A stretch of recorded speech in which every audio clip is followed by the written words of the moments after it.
Hello, it's Dan Earhart with the rest of the news. Wednesday. Only last week was the Higgs boson discovery announced. Already the Higgs has been sonified. You can listen to the Higgs, and it's very sweet, very melodic music. A note value was assigned to each data point of the computer readout of the Higgs. You can see the score and hear the music at a posting from CNET that's on the rest of the news Facebook page. It's great music. A meme in the Facebook news feed has a little four-legged green ET with one big eye. The flying saucers landed in the background. ET is talking with some primates in the jungle, an ape, a baboon, and a monkey.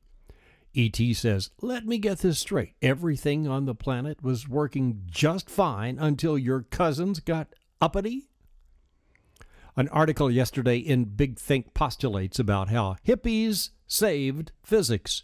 Turn on, tune in, calculate is the headline. And the gist of the story is that after World War II, America had a standing army of physicists trained and ready to go should the Cold War turn hot. Really, an extension of the military.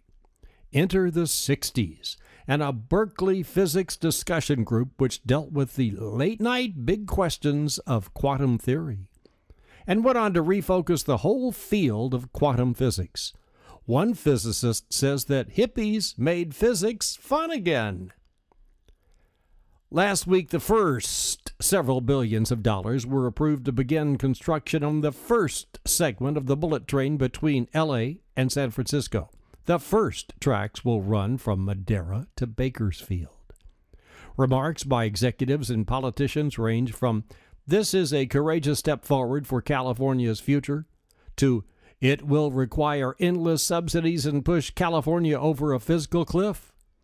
California got more money faster after Florida, Ohio, and Wisconsin passed on offers of federal monies for their high-speed rails. It will be America's first dedicated high-speed train, the California. Today sees the creation of a new lesbian super PAC, LPAC, to back federal and state candidates who support an end to discrimination for lesbian, gay, bisexual, and transgender folks, reproductive rights and access to quality health care, and social, racial, and economic justice. LPAC says it's the first women's group specifically for lesbians. Mitt Romney addresses the NAACP this morning in Houston as a new Reuters poll shows the president with a 6-point lead over the Republican. Democrat attack ads about Bain Capital are having an impact on voters. Turns out there actually is a guy named Bill Bain who started Bain Capital in Boston and hired Mitt Romney to run it.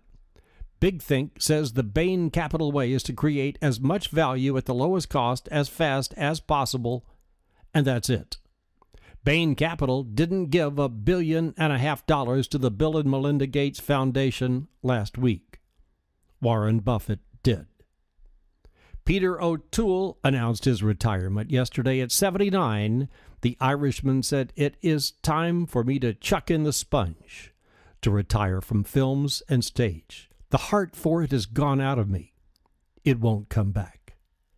Thanks for listening today, and here's hoping you come back tomorrow for the rest of the news. This is Dan Earhart.